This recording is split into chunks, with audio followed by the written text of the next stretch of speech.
83 flash back to Kavita ಮತ್ತೆ flash back ಹೋದ್ಲು.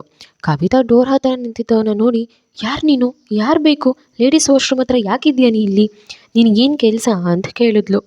ಅಲ್ಲಿದ್ದ ವ್ಯಕ್ತಿ ವಾಶ್ರೂಮ್ ಹತ್ರ ಏನು ಕೆಲಸ ಇರುತ್ತೆ, ವಾಶ್ರೂಮ್ಗೆ ಹೋಗೋದು, ಅದು ಬಿಟ್ಟರೆ ವಾಶ್ರೂಮ್ಗೆ ಹೋಗೋಕ್ಕೆ ಬ್ಯೂಟಿಫುಲ್ ಆಗಿರೋ ಹುಡುಗಿರು ಬರ್ತಾರೆ, ಅವರು ನೋಡೋಕ್ಕೆ ಅಂತ ಕವಿತನ ಮೇಲಿಂದ ಕೆಳಗೆ ನೋಡಿ ಅವಳ ಕೈಯನ್ನು ಹಿಡ್ಕೊಂಡ. ಕವಿತಾ, ಏಯ್ ರಾಸ್ಕಲ್, ಏನು ಮಾಡ್ತಿದ್ಯಾ, ನನ್ನ ಕೈ ಬಿಡು, ಇಲ್ಲಾಂದರೆ ಪರಿಣಾಮ ಕರೆಕ್ಟಾಗಿರಲ್ಲ ಅಂತ ಬೈದ್ಲು. ಆಗ ಅವನು, ಕರೆಕ್ಟಾಗಿ ಇರಬಾರ್ದು ಅಂತಲೇ ನಿನ್ನ ಕೈ ಇಟ್ಕೊಂಡಿರೋದು ಚಿನ್ನ ಅಂತ ಹೇಳ್ದ. ಅದಕ್ಕೆ ಅವಳು, ಈಗಲೇ ಹೇಳ್ತಿದ್ದೀನಿ ಬೇಡ, ನನ್ನ ಕೈ ಬಿಡು, ಪರಿಣಾಮ ಸರಿ ಇರೋದಿಲ್ಲ ಅಂತ ಹೇಳಿದ್ಲು. ಅವನು ಅವಳ ಹತ್ರ ಬಂದು, ಏನು ಮಾಡ್ತೀಯಾ ಚಿನ್ನ ಅಂತ ಅವಳ ಮುಖಕ್ಕೆ ಮುಖ ತಂದ. ಅವಳು, ಏಯ್ ದೂರ ನಿಂತ್ಕೊ ಅಂತ ದೂಡಿದ್ಲು. ಅವನು ಕೆಳಗೆ ಬಿದ್ದ. ಕವಿತಾ ಅಲ್ಲಿಂದ ಓಡೋಗೋದಕ್ಕೆ ನೋಡಿದ್ಲು. ಅವ್ನು ಕೋಪದಿಂದ, ಏಯ್ ನಿನ್ನ ಅಂತ ಕವಿತಾ ಕಾಲಿಡ್ದು ಹೇಳ್ದ. ಕವಿತಾ ಕೆಳಗೆ ಬಿದ್ಲು. ಅವಳ ತಲೆಗೆ ಪೆಟ್ಟಾಯಿತು. ಅಷ್ಟರಲ್ಲಿ ಅವನು ಮೇಲೆ ಎದ್ದು ಕವಿತಾ ಕೆನ್ನೆ ಹಿಡಿದು ಮೇಲೆ ಎಬ್ಬಿಸ್ದ. ಕವಿತಾ ತಪ್ಪಿಸ್ಕೊಳ್ಳೋಕೆ ದಾರಿ ಹುಡುಕಿದ್ಲು. ನಾನು ಎಲ್ಲಿ ಬಂದು ಸಿಕ್ಕಾಕೊಂಡೆ ಅಂತ ಯೋಚನೆ ಮಾಡಿದ್ಲು. ಕವಿತಾ ದಾರಿ ಹುಡುಕ್ತಾ ಇರೋವಾಗ ಯಾವುದೋ ಒಂದು ಸಂಧಿ ಕಾಣಿಸ್ತು. ಅವಳು ಅವನಿಗೆ ಜೋರಾಗಿ ಪರ್ಸ್ನಲ್ ಪಾರ್ಟ್ಗೆ ಒದ್ದು ಸಂಧಿ ಇದ್ದ ಕಡೆ ಓಡಿದ್ಲು. ಅವನು ಅಷ್ಟರಲ್ಲಿ ಸುಧಾರಿಸ್ಕೊಂಡು, ಇಷ್ಟು ಕೊಬ್ಬಿರೋ ಹುಡುಗಿನ ಬಿಟ್ಟರೆ ಆಗಲ್ಲ, ಈ ಥರ ಇರೋರಿಗೆ ಬುದ್ಧಿ ಕಲಿಸೋದ್ರಲ್ಲಿ ಇರೋ ಸುಖ ಯಾವುದ್ರಲ್ಲೂ ಇಲ್ಲ ಅಂತ ಅವಳು ಹಿಂದೆ ಸಂಧಿ ಆಗಿದ್ದ ದಾರಿಲಿ ಓಡ್ದ. ಕವಿತಾ ದಾರಿ ಇರುತ್ತೆ ಅಂತ ಓಡ್ದವಳು ನೋಡಿದ್ರೆ ಅದು ಸ್ಟೋರ್ ರೂಮ್ ಆಗಿತ್ತು. ಅಯ್ಯೋ, ಸರಿಯಾಗಿ ಲಾಕ್ ಆದೆ ನಾನು ಅಂತ ಅವಳು ಓಡಿ ಮರಿಯೆಲ್ಲ ಹೊತ್ಕೊಂಡ್ಳು. ಅವನು, ಎಲ್ಲಿ ಹೋದ್ಲು ಇವಳು, ಇಲ್ಲೇ ಎಲ್ಲೋ ಇರ್ತಾಳೆ, ಎಲ್ಲಿ ಹೋಗ್ತಾಳೆ ಅಂತ ಸುತ್ತಮುತ್ತ ನೋಡ್ದ. ಅವಳು ಕಾಣಲಿಲ್ಲ. ಅವನು ಹುಚ್ಚಿನ ರೀತಿ ಕವಿತಾನ ಹುಡುಕ್ತಿದ್ದ. ಕವಿತಾ ಕಾಲು ಅವನಿಗೆ ಕಾಣಿಸಿ ಅವಳ ಹತ್ರ ಹೋದ. ಕವಿತಾ ಭಯದಲ್ಲಿ ಕಣ್ಮುಚ್ಚಿ ನಿಂತಿದ್ಲು. ಅವನು ಅವಳ ಹತ್ರ ಬಂದು ನಿಂತ್ಕೊಂಡಿದ್ದ. ಅವಳನ್ನು ಬಿಗಿಯಾಗಿ ಹಿಡ್ಕೊಂಡು ಬಿಟ್ಟ. ಅವಳು ಅಮ್ಮ ಅಂತ ಜೋರಾಗಿ ಕಿರ್ಚಿದ್ಲು. ಆಗ ಅವನು, ಏಯ್ ಕಿರ್ಚಬೇಡ ಅಂತ ಹೇಳ್ದ. ಆದರೆ ಕವಿತಾ ಅವನಿಂದ ಬಿಡಿಸ್ಕೊಳ್ಳೋಕೆ ನೋಡಿದ್ಲು. ಅವನು ಅವಳನ್ನು ಬಿಗಿಯಾಗಿ ಹಿಡ್ಕೊಂಡಿದ್ದ. ಅವಳನ್ನು ಸೈಲೆಂಟ್ ಮಾಡೋದಕ್ಕೆ ಅವಳಿಗೆ ಕೆನ್ನೆಗೆ ಜೋರಾಗಿ ಬಾರಿಸ್ದ. ಕವಿತಾ ಹೊಡೆದ ಈಟಿಗೆ ನಿಶಕ್ತಿ ಅಂತೆ ಕಣ್ಣಿಗೆ ಕತ್ತಲೆ ಬಂದಂತಾಗಿ ಕೆಳಗೆ ಬಿದ್ಲು. ಅವಳಿಗೆ ತಲೆ ಸುತ್ತಿತ್ತು. ಆಮೇಲೆ ಹೇಳೋದಕ್ಕಾಗದೆ ಇರೋಷ್ಟು ಸುಸ್ತಾಗ್ತಿತ್ತು. ಆಗ ಅವನು, ಇವಳು ಮತ್ತೆ ಸರಿಯಾದರೆ ಸಂಭಾಳಿಸೋದು ಕಷ್ಟ ಅಂತ ಹೇಳಿ ಸುತ್ತಮುತ್ತ ನೋಡ್ದ. ಯಾವುದೋ ಬಟ್ಟೆ ಬಿದ್ದಿತ್ತು. ಅದನ್ನು ಹರಿದು ಕವಿತಾನ ತಳ್ಳಿ ಅವಳ ಕೈಗೆ ಬಟ್ಟೆ ಕಟ್ಟಿದ. ಕವಿತಾ ಅಷ್ಟರಲ್ಲಿ ಸುಧಾರಿಸ್ಕೊಂಡು ಹಿಂದೆ ಸರ್ಕೊಂಡ್ಲು. ಆಗ, ಎಲ್ಲ ಹೋಗ್ತೀಯಾ ನನ್ನ ಬಿಟ್ಟು, ನಿನ್ನಷ್ಟು ಕೊಬ್ಬಿರೋರನ್ನ ಕಾಡಿ ಬುದ್ಧಿ ಕಲಿಸ್ದೆ ಬಿಡ್ತೀನಾ ಅಂಥೇಳಿ ಅವಳ ಹತ್ರ ಹೋದ. ಅಷ್ಟರಲ್ಲಿ ಕವಿತಾ ಮೇಲೆ ಎದ್ದು ಬಾಗಿಲ ಹತ್ರ ಓಡಿದ್ಲು. ಅಷ್ಟರಲ್ಲಿ, ಎಲ್ಲಿಗೆ ಹೋಗ್ತೀಯಾ ಅಂತ ಅವಳನ್ನು ಎಳ್ಕೊಂಡು ಬಂದು ಕೆಳಗೆ ಬೀಳಿಸ್ದ. ಕವಿತಾ, ಪ್ಲೀಸ್ ಬಿಡು ನನಗೇನು ಮಾಡಬೇಡ, ನಾನು ಏನು ಮಾಡಿದ್ದೀನಿ ನಿನಗೆ ಅಂತ ಕೇಳಿದ್ಲು. ಆಗ ಅವನು, ಹೇಳ್ತೀನಿ ಚಿನ್ನ ಅಂತ ಅವಳ ಕಾಲು ಹಿಡ್ಕೊಂಡು ಅವಳ ಕಾಲಿಗೆ ಬಟ್ಟೆ ಕಟ್ಟೋದಕ್ಕೆ ಹೋದ. ಕವಿತಾ ಹಿಂದೆ ಹೋಗ್ತಿದ್ಲು. ಅವನು ಅವಳ ಕಾಲನ್ನು ಕಟ್ಟಿದ. ಅದಾದಮೇಲೂ ಅವಳ ಹತ್ರ ಹೋಗಿ, ಎಷ್ಟು ಚೆನ್ನಾಗಿದೆಯಾ ಗೊತ್ತಾ ನೀನು, ಸಖತ್ ಇಷ್ಟ ಆದೆ ಅಂತ ಹೇಳಿ ಅವಳ ಮೇಲೆ ಕೈ ಹಾಕೋದಕ್ಕೆ ಹೋದ. ಅವನು, ಎಲ್ಲಿಗೆ ಹೋಗ್ತೀಯಾ ಅಂತ ಕೋಪದಲ್ಲಿ ಅವಳನ್ನು ಹಿಡಿಯೋದಕ್ಕೆ ಹೋದ. ಆದರೆ ಕವಿತಾ ಡ್ರೆಸ್ ಕಿತ್ತು ಬಂತು. ಅವಳು ಅಮ್ಮ ಅಂತ ಕಿರ್ಚಿದ್ಲು. ನಾನು ಏನು ಮಾಡಿದೆ ನಿನಗೆ, ಬಿಡು ನನ್ನ ಅಂತ ಅಳ್ತಿದ್ಲು. ಅವನು, ಎಲ್ಲ ಮುಗಿಸ್ಬಿಡ್ತೀನಿ ನಿನ್ನ ಅಂತ ಅವಳ ಹತ್ರ ಹೋದ. ಸುಮಾರು ಬಾರಿ ಹಾಗೆ ಆಯಿತು. ಅವಳು ಅವನಿಂದ ತಪ್ಪಿಸ್ಕೊಳ್ಳೋದಕ್ಕೆ ಹೋದಾಗೆಲ್ಲ ಅವಳ ಬಟ್ಟೆ ಹರಿತಿದ್ದ. ಕವಿತಾ ಕೊನೆಗೆ, ಮುಗೀತು ನನ್ನ ಲೈಫ್ ಇಲ್ಲಿಗೆ ಅಂತ ಅವಳು ಹಿಂದೆ ಇರೋ ಗೋಡೆ ನೋಡ್ಕೊಂಡು ಹೇಳಿದ್ಲು. ಅವ್ನು ನಗ್ತಾ, ಏನೂ ಆಗಲ್ಲ, ನಾನು ಹೇಳ್ದಾಗ ಕೇಳು ಅಂತ ಹೇಳ್ದ. ಕವಿತಾ ಕಣ್ಣಲ್ಲಿ ನೀರು ತುಂಬಿಕೊಳ್ತು. ಅವಳು ಕೊನೆ ಪ್ರಯತ್ನ ಅನ್ನೋ ಹಾಗೆ ಮತ್ತೆ ಅವಳು ಅವನಿಂದ ತಪ್ಪಿಸ್ಕೊಂಡು ಕೆಳಗೆ ಬಿದ್ಲು. ಅವನು, ನನ್ನ ಮಾತು ಕೇಳು ಚಿನ್ನ, ಯಾಕೆ ಇಷ್ಟು ಕಷ್ಟ ಅಂತ ಅವಳು ಹಿಡಿದು ಎಳ್ದ. ಅದೇ ಸಮಯಕ್ಕೆ ಅವನಿಗೆ ಯಾವುದೋ ಕಾಲ್ ಬಂತು. ಕವಿತಾ ಈಗ ಏನು ಮಾಡೋದು ಅಂತ ಯೋಚನೆ ಮಾಡಿ ಸುತ್ತ ನೋಡಿದ್ಲು. ಅವನ ಫೋನಲ್ಲಿ, ಇಲ್ಲ ಸರಿ ಬಿಡಲ್ಲ ಅಂತ ಏನೇನೋ ಮಾತಾಡ್ತಿದ್ದ. ಅದೇ ಸಮಯಕ್ಕೆ ಅಲ್ಲಿಗೆ ಅಮರ್ ಬಂದು, ಕವಿತಾ ಅಂತ ಕೂಗ್ದ. ಆಗ ಅವಳು, ನಾನು ಇಲ್ಲಿದ್ದೀನಿ ಅಂತ ಹೇಳೋದಕ್ಕೆ ಅಲ್ಲೇ ಇದ್ದ ಡ್ರಮ್ ಕೆಳಗೆ ಬೀಳಿಸಿದ್ಲು.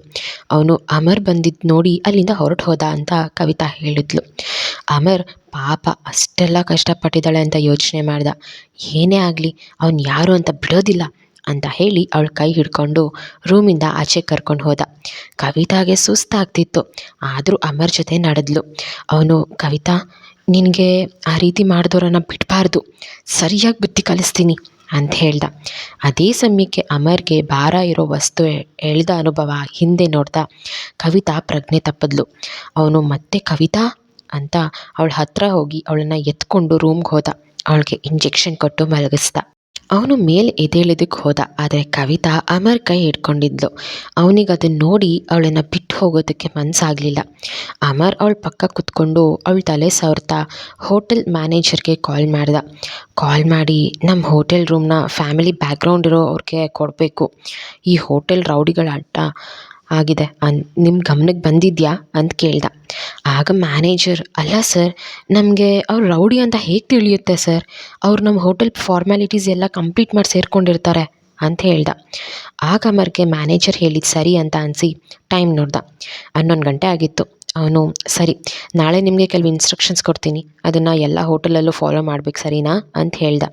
ಅದಕ್ಕೆ ಮ್ಯಾನೇಜರ್ ಓಕೆ ಸರ್ ಅಂತ ಹೇಳಿ ಕಾಲ್ ಕಟ್ ಮಾಡ್ದ. ಇನ್ನು ಹೀನಾ ರೂಮಲ್ಲಿ ಏನಾಗಿತ್ತು ಅಂದರೆ, ಹೀನಾನ ಅರ್ಷದ್ ಎತ್ಕೊಂಡು ಹೋಗಿ ಬೆಡ್ ಮೇಲೆ ಮಲಗಿಸಿ ಬೆಡ್ಶೀಟ್ ಹೊಚ್ಚಿ ಗುಡ್ ನೈಟ್ ಅಂತ ಹೇಳ್ದ. ಆಗ ಹೀನಾ, ಎಲ್ಲಿ ಹೋಗ್ತಿದ್ಯಾ ಅಂತ ಅವನ ಕೈ ಹಿಡ್ಕೊಂಡು ಎಳೆದ್ಕೊಂಡ್ಳು. ಆಗ ಹರ್ಷದ್ ಹೀನಾ ಬೆಡ್ ಮೇಲೆ ಬಿದ್ದ. ಹರ್ಷದ್, ಅರೆ ಏನಾಯ್ತು ನಿನಗೆ ಕೋತಿ ಅಂತ ಅವಳು ಚೇಷ್ಟೆ ನೋಡಿ ಬೈದ. ಅವಳು ಹರ್ಷದ್ ಬೈತಿದ್ದನ್ನೇ ಅಂತ ಅಂದಮೇಲೆ ಎದ್ದು, ನನಗೆ ಬೈತ್ಯಾ ನೀನು ಅಂತ ಸೊಂಟದ ಮೇಲೆ ಕೈ ಇಟ್ಕೊಂಡು ಕೇಳಿದ್ಲು. ಆಗ ಹರ್ಷದ್, ಇಲ್ಲ ಮುದ್ದು ಮಾಡ್ತಾರ ನಿನ್ನ ಅಂತ ಕೇಳ್ದ. ಅದಕ್ಕೆ ಅವಳು, ಮುದ್ದು ಮಾಡದೇ ಇರ್ತೀಯಾ ಅಂತ ಕೇಳಿದ್ಲು. ಹಾಗಾದರೆ ಕವಿತಾ ಯಾಕೆ ಅಮಿತ್ ಬಗ್ಗೆ ಏನೂ ಹೇಳಿಲ್ಲ? ಕವಿತಾ ಮೇಲೆ ಯಾರೂ ಅಟ್ಯಾಕ್ ಮಾಡಿಲ್ವಾ? ಹಾಗಿದ್ರೆ ಕವಿತಾ ಯಾಕೆ ಆ ಸ್ಥಿತಿಯಲ್ಲಿ ಸಿಕ್ಕಿದ್ಲು? ಪ್ರೇಮ ಪಕ್ಷಿಗಳಾಗಿರೋ ಹೀನಾ ಹರ್ಷದ್ ಕುಡಿದ ಮತ್ತಲ್ಲಿ ಏನಾದರೂ ತಪ್ಪು ಮಾಡ್ತಾರಾ? ಇದನ್ನೆಲ್ಲ ತಿಳ್ಕೊಳ್ಳೋಣ ಬನ್ನಿ ಈ ಎಪಿಸೋಡಲ್ಲಿ. ಎಪಿಸೋಡ್ 84. ಹೀನಾ ತರಲೆ. ಹರ್ಷದ್ಗೆ ಕುಡಿದ ಕಿಕ್ಕು ತಲೆಗೆ ಏರ್ತಿತ್ತು. ಅವನು ಕಂಟ್ರೋಲ್ ಮಾಡ್ಕೊಳ್ತಿದ್ದ. ಹಾಗೆ ಹೀನಾಗೆ ಮುದ್ದು ಮಾಡ್ತೀನಿ ಅಂತ ಅವಳ ಕೆನ್ನೆ ಹಿಡ್ದು ಹೇಳ್ದ. ಎಷ್ಟು ಸಾಫ್ಟ್ ಇದೆ ನಿನ್ನ ಕೆನ್ನೆ ಅಂತ ಕೇಳ್ದ.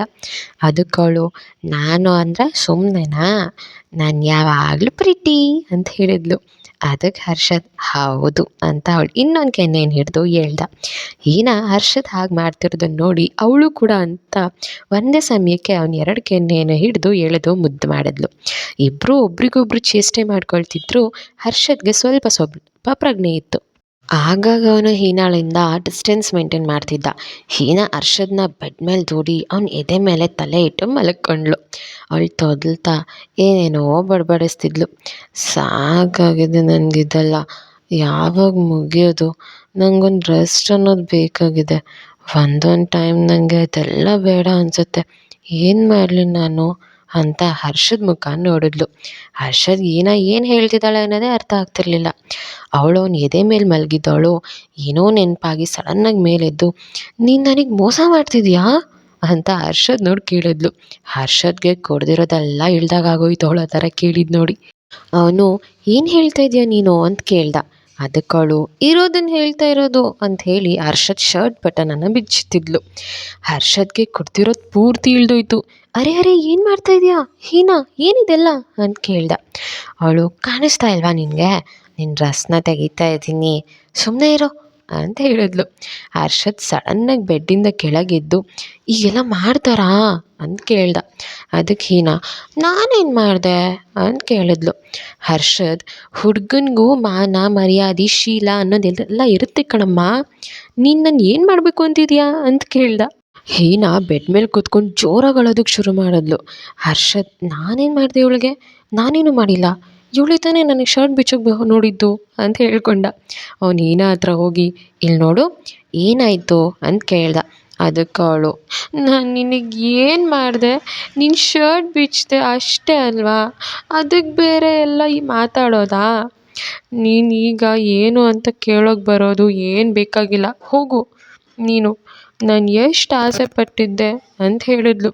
ಅದಕ್ಕೆ ಹರ್ಷದ್ಗೆ, ಹೀನಾ ನೀನು ಏನು ಹೇಳ್ತಾ ಇದೆಯಾ, ನನ್ನ ಶರ್ಟಲ್ಲಿ ಏನಿದೆ ಅಂತ ಕೇಳ್ದ. ಅದಕ್ಕೆ ಹೀನಾ, ಮೈ ಫೇವ್ರೆಟ್ ಕಲರ್ ಶರ್ಟ್ ಇದು ಅಂತ ಹೇಳಿದ್ಲು. ಹರ್ಷದ್, ಬ್ಲೂನಾ, ಇದು ಬೇಕಾ ಅಂತ ಕೇಳ್ದ. ಅದಕ್ಕೆ ಅವಳು ಅಂತ ತಲೆ ಆಡಿಸಿದ್ಲು. ಹರ್ಷದ್, ಇಷ್ಟೇನಾ ಅಂತ ಅವ್ನ ಶರ್ಟ್ ಅವಳಿಗೆ ಕೊಟ್ಟ. ಅವಳು ಖುಷಿಯಾಗಿ ಶರ್ಟ್ನ ಹಾಕ್ಕೊಂಡು ಮಿರರ್ ಮುಂದೆ ನಿಂತು ನೋಡಿಕೊಂಡ್ಳು. ಇದೆಲ್ಲ ಹುಡುಗಿರಿಗೂ ಆಸೆ ಅಲ್ವಾ, ಅವ್ರ ಹುಡುಗರು ಶರ್ಟ್ನ ಹಾಕ್ಕೋಬೇಕು ಅಂತ. ಹರ್ಷದ್, ಹೇಗೆ ಕಾಣಿಸ್ತಾ ಇದ್ದೀನಿ ಅಂತ ಕೇಳಿದ್ಲು. ಅದಕ್ಕೆ ಗೊಂಬೆ ಗೊಂಬೆ ಥರ ಕಾಣಿಸ್ತಿದ್ದೀರಾ ಅಂತ ಹೇಳ್ದ. ಅದಕ್ಕೆ ಅವಳು ಥ್ಯಾಂಕ್ ಯು, ಗೊಂಬೆನೇ ನಾನು ಅಂತ ಗೊತ್ತು ನನಗೆ ಅಂತ ಹೇಳಿದ್ಲು. ಅದಕ್ಕೆ ಹರ್ಷದ್ ಹೌದಾ ಅಂತ ಕೇಳ್ದ. ಹೀನಾ ಹೌದು ಅಂತ ಹೇಳಿದ್ಲು. ಹೀನಾ ಹರ್ಷದ್ ಕಡೆ ನೋಡಿದ್ಲು. ಅವನು ಡ್ರಿಂಕ್ಸ್ ಮಾಡದೇ ಇರೋದಕ್ಕೆ ಮೊದಲು ಹರ್ಷದ್ ಬಾಡಿ ನೋಡಿ ಫಿದಾ ಆಗಿದ್ಲು. ಈಗ ಮೊದಲೇ ಕುಡ್ದಿದ್ಲು, ಈಗ ಕೇಳೋ ಹಾಗೆ ಇರಲಿಲ್ಲ. ಅವಳು ವಾವ್ ಸೂಪರ್ ನನಗಿಂತ ಅಂತ ಹೇಳಿದ್ಲು. ಅದಕ್ಕೆ ಹರ್ಷದ್ ಏನು ಹೀನಾ ಅಂತ ಕೇಳ್ದ. ಹೀನಾ ನಿನ್ನ ಬಾಡಿ ಮೊದಲೇ ನೋಡಿದ ನಾನೇ ಫಿದಾ ಆಗೋದೆ ಅಂತ ಹೇಳಿದ್ಲು. ಅದಕ್ಕೆ ಹರ್ಷದ್ ಯಾವಾಗ ಅಂತ ಕೇಳ್ದ. ಅವಳು ಯಾವಾಗಲೋ ಬಟ್ ಫಿದಾ ಆದೆ ಅಷ್ಟೇ ಅಂತ ಹೇಳಿದ್ಲು. ಹಾಗೆ ಹರ್ಷದ್ನ ಬೆಡ್ ಮೇಲೆ ತಳ್ಳಿ ಅವ್ನ ಎದೆ ಮೇಲೆ ಅದು ಇದು ಅಂತ ಮಾತಾಡ್ತಾ ಕೀಟ್ಲೆ ಮಾಡ್ತಾ ಹಾಗೆ ನಿದ್ದೆ ಮಾಡಿದ್ಲು. ಈ ಕಡೆ ನಯನ ಅಳ್ತಾ ತನ್ನ ಡ್ರೆಸ್ ಎಲ್ಲ ಪ್ಯಾಕ್ ಮಾಡ್ತಿದ್ಲು. ವಿಜಯ್ ತನ್ನ ಸ್ವಾರ್ಥಕ್ಕೆ ನಿನ್ನ ಹತ್ರ ಬಂದರು, ನಿನ್ನ ಇಷ್ಟಪಟ್ಟೆ, ನನ್ನ ಲೈಫ್ನ ರಿಸ್ಕಲ್ಲಿ ಹಾಕ್ಕೊಂಡೆ ನಿನ್ನ ಪ್ರೀತಿ ಸಿಗುತ್ತೆ ಅಂತ. ಆದರೆ ನೀನು ಇಲ್ಲ, ನನ್ನ ತ್ಯಾಗಕ್ಕೆ ರೆಸ್ಪೆಕ್ಟ್ ಕೊಟ್ಟಿಲ್ಲ. ತುಂಬ ಬೇಜಾರಾಗ್ತಿದೆ ನನಗೆ, ನನಗೂ ಟೈಮ್ ಬರಲಿ ಅಂಥೇಳಿ ಬ್ಯಾಗ್ ಪ್ಯಾಕ್ ಮಾಡಿಕೊಂಡ್ಳು. ಸಾರಿಕಾ ದೇವ್ ಅಲ್ಲಿಗೆ ಬಂದು ನಿನ್ನ ಮನಸ್ಸಲ್ಲಿ ಏನು ನಡೀತಿದೆ ಅನ್ನೋದು ನನಗೆ ತಿಳಿಯುತ್ತೆ ನಯನ. ನೀನು ನನ್ನ ಮಾತು ಕೇಳಿದರೆ ಈ ಪರಿಸ್ಥಿತಿ ಬರ್ತಾ ಇರಲಿಲ್ಲ ನಿನಗೆ. ಈಗಲಾದರೂ ಅರ್ಥ ಆಯಿತು. ನಾನು ಕೊಟ್ಟಿರೋ ಕೆಲಸ ಕರೆಕ್ಟಾಗಿ ಮಾಡಿದರೆ ನೀನು ಈ ಪರಿಸ್ಥಿತಿಯಲ್ಲಿ ಇರ್ತಿರಲಿಲ್ಲ. ಎಲ್ಲ ನೀನೇ ಮಾಡಿಕೊಂಡೆ. ನಾನು ಹೇಳಿದ ವರ್ಕ್ನ ನೀನು ಮಾಡಿದರೆ ಅವನನ್ನು ಫುಟ್ಪಾತಲ್ಲಿ ಭಿಕ್ಷೆ ಬಿಡೋ ಥರ ಮಾಡ್ತಾಯಿದ್ದೆ. ಬಟ್ ನೀನು ನಾನು ಹೇಳಿದ್ದು ಮಾಡಿಲ್ಲ. ಯಾಕೆ ನಿನಗೆ ಆ ಮನಸ್ಥಿತಿ ಬಂತು ಅನ್ನೋದೇ ನನಗೆ ತಿಳಿದಿಲ್ಲ. ಪರವಾಗಿಲ್ಲ, ನಿನ್ನ ಪರವಾಗಿನ ಸೀಡನ್ನು ಕೂಡ ನಾನೇ ತೀರಿಸ್ಕೊಳ್ತೀನಿ, ಯೋಚನೆ ಮಾಡಬೇಡ ಅಂತ ಹೇಳಿದ್ಲು. ವಿಜಯ್ ಅಮೇರಿಕದಲ್ಲಿರೋ ತನ್ನ ಕಡೆಯವ್ರಿಗೆ ಫೋನ್ ಮಾಡಿ ಎಲ್ಲಿಗೆ ಬಂತು ಕೆಲಸ ಅಂತ, ಏನು ಮಾಡ್ತಿದ್ದೀರಾ, ಇನ್ನೂ ದುಡ್ಡು ತೊಗೊಳೊಂದು ತಿನ್ನೋದಕ್ಕೆ ಆಗ್ತಾಯಿದೆ, ಕೆಲಸ ಮಾತ್ರ ಆಗ್ತಾಯಿಲ್ಲ, ಇದೇನು ಮಾಡಬೇಕು ಅಂತಿದ್ದೀರಾ, ಕೆಲಸ ಮಾಡಬೇಕು ಅಂತ ಇದ್ದೀರಾ ಇಲ್ಲ ಮರ್ಡರ್ ಆಗಬೇಕು ಅಂತ ಇದ್ದೀರಾ ಅಂತ ಕೇಳ್ದ. ಅದಕ್ಕೆ ಆ ಕಡೆಯಿಂದ ಹುಡ್ಕೋದಕ್ಕೆ ಆಗ್ತಿಲ್ಲ ಮೇಡಮ್, ಅವ್ರು ಬದುಕಿದ್ರು ಅವರನ್ನು ಹುಡ್ಕೋದಕ್ಕೆ ತುಂಬಾ ಕಷ್ಟ ಆಗಿದೆ. ಯಾಕೆ ಗೊತ್ತಾ ಸರ್, ಮೇಡಮ್ ಫೋಟೋ ತೆಗೆದ ವ್ಯಕ್ತಿ ಫೋಟೋ ಪೋಸ್ಟ್ ಮಾಡಿದ ನಂತರ ಎಲ್ಲೂ ಕೂಡ ಕಾಣಿಸ್ತಾನೇ ಇಲ್ಲ. ಎಲ್ಲಿರೋ metro, railway station, bus stand, airport ಪ್ರತಿಯೊಂದನ್ನು ಬಿಡದೆ ಹುಡುಕಿದ್ದೀನಿ. ಅಲ್ಲದೆ ಡೇವಿಡ್ ಅವ್ರ ಫ್ಯಾಮಿಲಿ ಕೂಡ ಹುಡುಕ್ತೀನಿ. ಆದರೆ ಡೇವಿಡ್ ಅನಾಥ, ಅವನಿಗೆ ಹಿಂದೆ ಮುಂದೆ ಯಾರೂ ಇಲ್ಲ. ಅವಳ ಗರ್ಲ್ ಫ್ರೆಂಡ್ ಕೂಡ ಇದ್ದಕ್ಕಿದ್ದಂತೆ ಕಾಣೆಯಾಗಿದ್ದಾಳೆ. ಆಮೇಲೆ ಗರ್ಲ್ ಫ್ರೆಂಡ್ ಫ್ಯಾಮಿಲಿ ಕಡೆಯವರು ನ್ಯೂಯಾರ್ಕಲ್ಲಿರೋದು, ಆದರೆ ಅವರು ಕೂಡ ಮಗಳ ಕಾಂಟ್ಯಾಕ್ಟ್ ಸಿಗ್ತಿಲ್ಲ ಅಂತ ಪೊಲೀಸ್ ಕಂಪ್ಲೇಂಟ್ ಕೊಟ್ಟಿದ್ದಾರೆ. ಈಗ ನೀವೇ ಹೇಳಿ ಸರ್, ಯಾವ ಆಧಾರದ ಮೇಲೆ ನಾವೀಗ ಅವರನ್ನು ಹುಡುಕೋದು, ನೀವು ಹೇಳಿದ ಮೇಲೆ ಅವ್ರನ್ನ ಹುಡುಕ್ತೀವಿ ಅಂತ ಹೇಳ್ದ. ಅಷ್ಟೆಲ್ಲ ಕೇಳಿದ ವಿಜಯ್, ಸರಿ ಹಾಗಾದರೆ ಅಲ್ಲಿರೋರನ್ನು ಕೆಲವೊಂದಷ್ಟು ಜನನ ವಾಪಸ್ ಕಳಿಸು, ಆ ಫೋಟೋ ನೋಡಿದ್ರೆ ಇಂಡಿಯಾದು ಅಂತ ಕಾಣಿಸುತ್ತೆ. ಡೇವಿಡ್ ಏನಾದರೂ ಇಂಡಿಯಾಗೆ ಬಂದು ಆ ಫೋಟೋ ತೆಗೆದಿರಬೇಕು. ಕೆಲವೊಂದಿಷ್ಟು ಜನ ಅಮೇರಿಕಾ ಅಲ್ಲಿ ಬಿಟ್ಟು ನೀನು ನನ್ನ ಕಡೆಯವ್ರು ಬನ್ನಿ ವಾಪಸ್ ಇಂಡಿಯಾಗೆ ಅಂತ ಹೇಳ್ದ. ವಿಜಯ್ ಅವನ ಕಡೆಯವ್ರಿಗೆ ಅಷ್ಟೆಲ್ಲ ಹೇಳಿದ ಮೇಲೆ ಛೇ ಅಂತ ಕಾಲ್ ಕಟ್ ಮಾಡ್ದ. ಅವನ ಮನೆಯಿಂದ ಡೈರೆಕ್ಟ್ ಪಬ್ ಕಡೆ ಹೊರಟ. ಆ ರಾತ್ರಿಯಲ್ಲಿ ಟ್ರಾಫಿಕ್ ಜಾಮ್ ಆಗಿತ್ತು. ಅವನು ಹಾಗೆ ಸಾಂಗ್ ಪ್ಲೇ ಮಾಡ್ತಾ ಸುತ್ತ ನೋಡ್ದ. ನಯನ ಕಾರಲ್ಲಿ ಕೂತಿದ್ಲು. ಅವನವಳನ್ನು ನೋಡಿ ನಾಲ್ಗೆ ಸವರ್ಕೊಂಡ. ಹೀನಾ ಕವಿತಾ ಬಿಟ್ಟರೆ ಇವಳೇ ಬ್ಯೂಟಿ ಅಂತ ನೋಡ್ದ. ನಯನ ಬೇಸರದಲ್ಲಿ ಕಾರಲ್ಲಿ ಕೂತಿದ್ಲು. ವಿಜಯ್ ಕಾಲ್ ಮಾಡಿ ನಯನಾಗೆ ಎಲ್ಲಿದ್ಯಾ ಅಂತ ಕೇಳ್ದ. ಅದಕ್ಕೆ ಅವಳು, ನನಗೆ ನೀನು ಬೇಡ ಅಂತ ಹೇಳಿದೆ ಅಲ್ವಾ, ಅದಕ್ಕೆ ನಿನ್ನ ಕಣ್ಣಿಗೆ ಕಾಣದೇ ಇರೋ ಥರ ಬೇರೆ ಕಡೆ ಬದುಕೋಕೆ ಹೋಗ್ತಾ ಇದ್ದೀನಿ ಅಂತ ಹೇಳಿದ್ಲು. ಆಗ ಅವ್ನು ಎಲ್ಲಿಗೆ ಅಂತ ಕೇಳ್ದ. ಅವಳು ಚೆನ್ನೈ ಅಂತ ಹೇಳಿದ್ಲು. ವಿಜಯ್ ನಯನಾಗೆ ನಿನ್ನ ಜೊತೆ ಮಾತಾಡಬೇಕು ಬಾ ಅಂತ ಪಬ್ ಅಡ್ರೆಸ್ ಹೇಳ್ದ. ನಯನ ವಿಜಯ್ ಮನ್ಸು ಚೇಂಜ್ ಮಾಡಿದ್ದಾನೆ ಅಂತ ಬರ್ತೀನಿ ಅಂತ ರಿಪ್ಲೈ ಮಾಡಿದ್ಲು.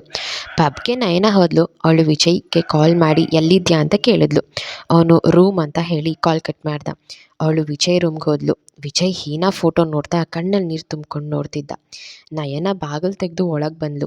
ವಿಜಯ್ ಕಣ್ಣಲ್ಲಿ ನೀರಿರೋದು ನೋಡಿ ಅವನಿಗೆ ನನ್ನ ಬೆಲೆ ಅರ್ಥ ಆಗಿದೆ, ಅವ್ನು ನನ್ನ ಪ್ರೀತಿ ಮಾಡ್ತಿದ್ದಾನೆ ಅಂತ ಹೇಳ್ಕೊಂಡ್ಳು.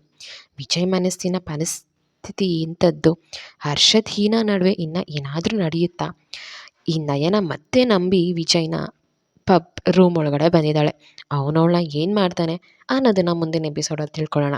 ಅಲ್ಲಿ ತನಕ ಕೇಳಿ ಪ್ರೀತಿ, ಲವ್, ಪ್ಯಾರ್ ಇನ್ ನಿಮ್ಮ ವ್ಲಾಗ್ಸ್. ಇನ್ನು ಯಾರೆಲ್ಲ ಸಬ್ಸ್ಕ್ರೈಬ್ ಮಾಡ್ದಿರಾ ವೀಡಿಯೋ ನೋಡ್ತಾ ಇದ್ದಾರೆ, ದಯವಿಟ್ಟು ಸಬ್ಸ್ಕ್ರೈಬ್ ಮಾಡ್ಕೊಂಡು ಸಪೋರ್ಟ್ ಮಾಡಿ. ಇದೇ ಥರ ಇಂಟ್ರೆಸ್ಟಿಂಗ್ ವೀಡಿಯೋಸ್ನ ಡೈಲಿ ನಿಮ್ಮ ಮುಂದೆ ಹಾಕ್ತಾ ಇರ್ತೀನಿ. Love you all, bye.